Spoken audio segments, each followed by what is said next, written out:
claim that the high holiday period is about self-reflection and transformation, asking for and giving forgiveness, taking account of our souls, cheshbon nefesh, to be really self-reflective and self-critical about Israel, the state that has been created in our name, and supposedly to support our self-determination and safety. The idea that we as a community have a lot of self-interrogation and thought and discussion and reflection and moving towards change to do about Israel and about Palestine in this is not even brought up during this time period. And I think it's such an amazing opportunity to do that. I would encourage everybody to take that time, and maybe you're going to find that you don't think anything different, but then maybe that's something to reflect on too.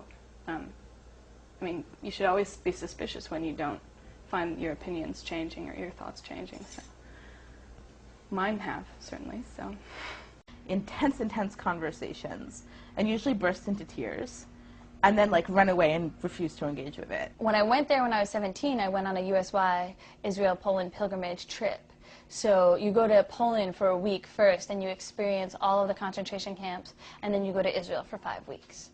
And it was, you know, on that trip, nobody says to you, by the way, there's a whole Palestinian narrative. Nobody even mentions to you that there's Palestinian neighborhoods, that there's a whole, that these people exist. It's not a part of what you're being taught. It's not a part of what you're learning. It's not a part of your experience or your journey. And I think a lot of what I was getting when I was 17 was coming from a place of fear. Like a place of actual fear that potentially our people won't exist. And if you have people that you lost in the Holocaust, that's where that fear comes from. Or if you have people that were lost in the pogroms, that's where that fear comes from. But it's not the way that I want to live. I want to live coming from a place of hope and coming from a place of real understanding. May 14th, 1948. The Declaration of the Jewish State of Israel. I have strong and divided feelings about this important news. A dream 2,000 years old, the fulfillment of the diasporan hope. I've said too often, if I forget thee, O Jerusalem, to feel unaffected. But it is not Zionism that moves me. Zionism is not the establishment of the true Zion. The true Zion reconciles Jew, Arab, and Christian. The true Zion can never be nationalistic. Nationalism always courts bloodshed and competition and the horror of war. Holy war. How can one hate the Arabs for defending the land they have lived in while we Jews were dispersed over the whole earth? Always there have been people like me who opposed war in all of its forms, and there were people, Jews in 48 and in 17 and in every critical moment in our Zionist history that have like said, wait, stop, I don't think this is a good idea.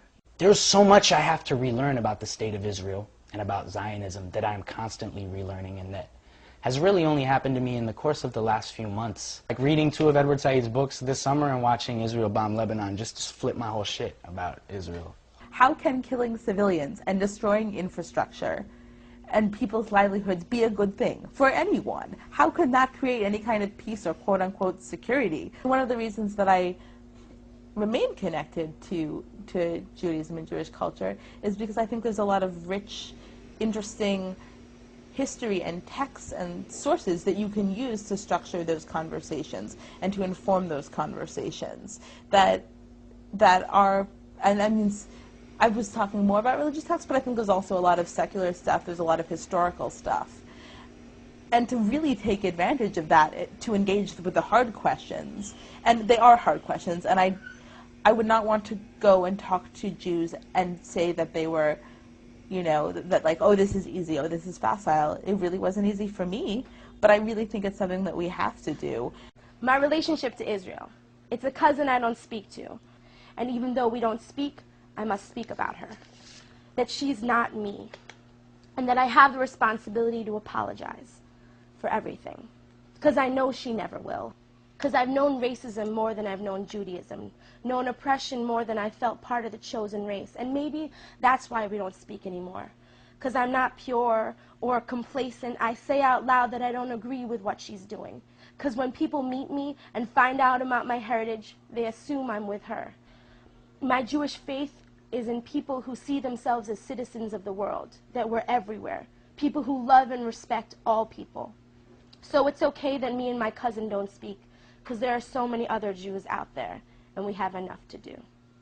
Does our existence as Jews have to rely upon oppressing other people? Yeah, the fact of occupation, that daily fact, seems to call up in me, I don't know, when I try to square occupation with humanism, with a value of human life that is Judaism to me, it doesn't work. And so I'd humbly ask other Jews to try to square themselves with the material facts of what life is like for someone in Hebron, for someone in Gaza City on the daily. And I don't see how that could lead to anything else but a deep criticism of the state of Israel and the Israeli Defense Forces. My parents never taught me to extend my concept of social justice to include Palestinians. My parents, my schools, my newspapers never encouraged me to hold Israel accountable for its acts of aggression. And now I am angry. You talk about self-hatred? I'll tell you about self-hatred.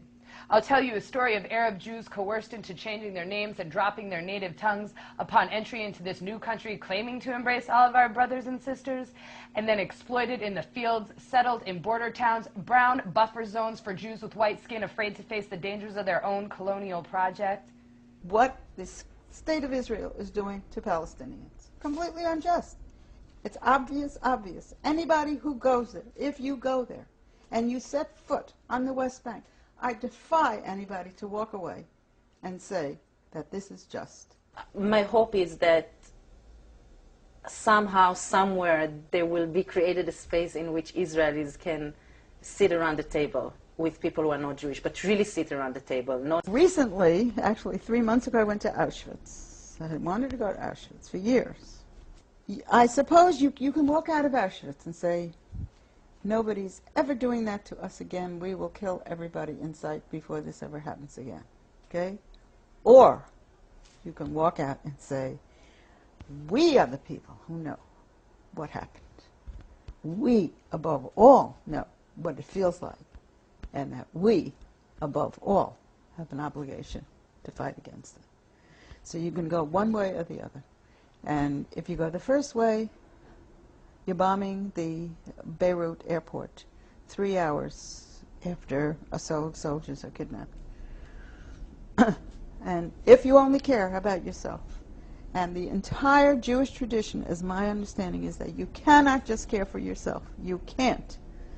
That it is your obligation, as the religious people would say, as a believer, and the unreligious would say, as a human being. As a human being, there is a social pact that you cannot stand by and watch this without doing something about it.